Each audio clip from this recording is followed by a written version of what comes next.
and welcome to the video. So today I wanted to make a gut health video.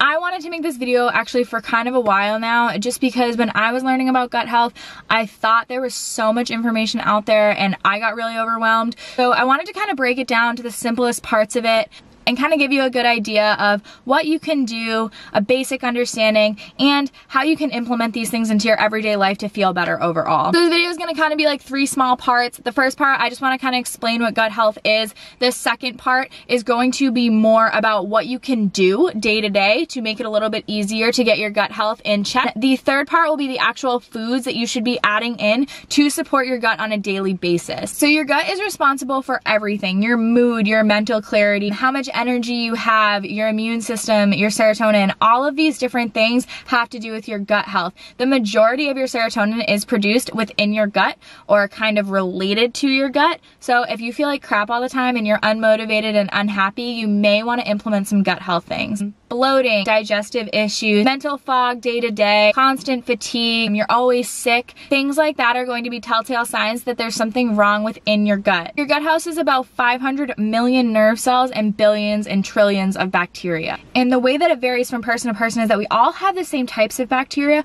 but we all have varying levels, and we all have varying levels of what is going to work for us to feel our best. So no two people are going to be exactly alike here. If for you, you have too much of one type or not enough of another type, you're gonna be in kind of a dysbiosis, imbalanced state, and you're not gonna feel your best. A lot of people walk around like this day to day and they don't even know. So I wanna talk about how you can fix and how you can put yourself in the best possible position for your gut health, and you can feel better overall day to day. The big goal here of gut health is to feed the beneficial bacteria and ensure that we can get the beneficial bacteria to grow while also not overfeeding the bad bacteria. I'm gonna teach you guys how to do this in a really simple way. I just finished teaching the morning Zoom class. It was a lot of fun. Now I am going to go work out. I have a call with my coach and then we'll get back. Hey guys, so it is absolutely beautiful outside today. I hope the wind doesn't make this too much, but I wanted to share some of the things that you can do. Might as well do it outside. We'll get right to it. The first thing you're gonna wanna look at is the probiotic you're taking. So I know that a lot of people take probiotics, but a lot of people aren't actually looking at the probiotics that they're taking. If you have a good probiotic, it's likely going to have to be refrigerated. It's also going to have numbers in the billions, not millions.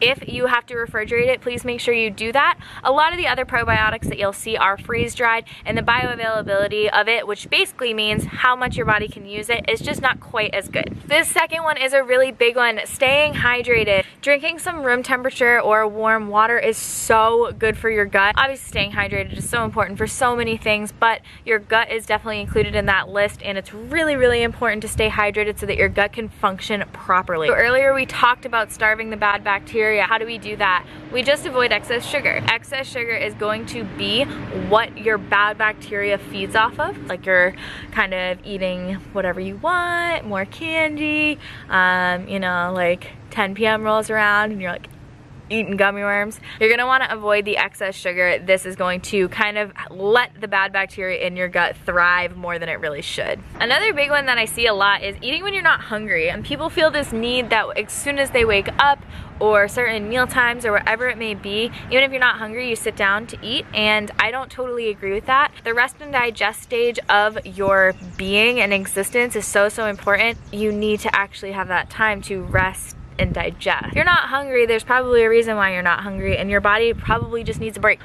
This one pains me. Caffeine. Caffeine. If you are a person that cranks on caffeine, I hate to be the one that says it, it is likely not the best thing for your gut. Caffeine, coffee, things like that, it's going to affect your pH levels and your gut flora. If you are overloading on the coffee every single day, you may want to kind of take a step back. This is also going to be good for your tolerance. So if you're someone that doesn't really feel anything when you drink a cup of coffee anymore, this will be really good, because then when you start drinking coffee again, you'll feel a lot better. It's not the most fun thing, but unfortunately it really is good for your gut to have a little bit of a reset every now and then. Last 2 things are to manage stress and slow down. Slowing down when you're eating, slowing down in life, just slow the down. Put your fork down in between every single bite. On the flip side of that, people that eat really, really fast are typically really, really stressed. If you are really stressed in your everyday life, you may want to look at how you can manage that, because it is really shown to have a negative effect on your gut when you are hyper stressed in fight or flight all of the time. I'm going to head back inside and we will go over all of the foods that you can add to your diet to support your gut. Let's go. Hey guys, so let's get to the actual foods that you should be adding in to support your gut in the best way possible. The first thing I want to start out with is bone broth. Bone broth has a million things that I could go on and on about that are so great for you. The basic overline. You can make it at home or you can buy it in a store. Either way is going to be totally fine. Bone broth is going to be amazing for amino acids. Lysine and proline are both in bone broth, and these are hard to find among meat. It's a really good thing to get in to supplement the meat intake that you already have or the protein intake that you already have. This is gonna be super good for inflammation, arthritis, joint pain, anything like that. Bone broth is amazing for. The gelatin in bone broth has actually been found to likely help leaky gut syndrome, which is huge. This is great for that. The compounds in it have been shown to reduce joint pain, reduce inflammation, prevent bone loss, and this is really good for your hair, skin, and nails people. If you take a supplement, you can just add in bone broth and it's going to have all of those compounds that you're likely way overpaying for. Anti-inflammatory foods, this is huge. This is why you'll see people eating anything with turmeric in it, turmeric lattes, things like that. I should note that inflammation is not necessarily a bad thing. If I scratch my skin really hard, it'll get all red, and that's inflammation. Chronic inflammation is what we want to decrease, and this is what it's going to help with. Your fermented foods are the classics for gut health. Sauerkraut, kimchi, kefir, anything like that is going to be amazing. If you are not typically eating a lot of fermented foods, definitely add them in slowly. They can actually have the opposite effect and really disrupt digestion if you are shoveling them in just because you found them day one. Slowly introduce them, you don't need that much. So prebiotics, these are amazing. Prebiotics are gonna feed the good bacteria that we already have in our gut. Garlic, onion, asparagus, banana, leeks, dandelion root, raw cacao, flaxseed, berries, all of these things are going to be amazing prebiotics. A really big one that's probably underrated is to ensure you're not reacting to something. So if you're constantly inflamed and you kind of feel like crap all the time, make sure that's not something that you're already eating. Gluten, dairy, things like that that people are commonly reactive to, ensure that that's not you. Worth cutting them out for a little bit, see if you feel a lot better. So the two big ones are polyphenols and fiber. These are probably two of the biggest things you can do for your gut. Polyphenols are in things like clove, dark chocolate, ground flaxseed, things like that. You can also find them in a lot of herbs and spices like oregano, rosemary, sage, thyme, all of those. Strawberries, nuts, olive oil, also going to be great for this. Then the fiber side of things. I always set a fiber target for all of my clients because I genuinely think it is that important. Fiber is going to move out any of the excess stuff that we do not want in our body. If you struggle with excess estrogen, this is gonna be great for moving that out. Fiber is amazing for your gut, found in plants. Fiber can be put into other things, but it originally came from a plant if you're eating fiber. Fiber is really just made out of the cell wall of the plant itself, and this is going to allow it to pass through our digestive system and kind of move things along. Fiber keeps everything moving and it keeps everything feeling good.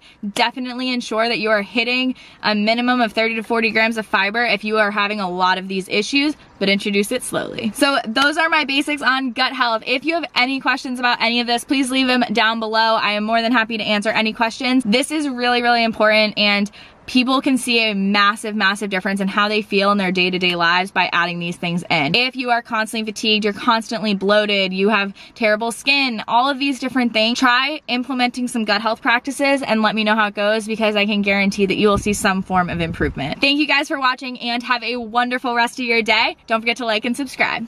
Bye.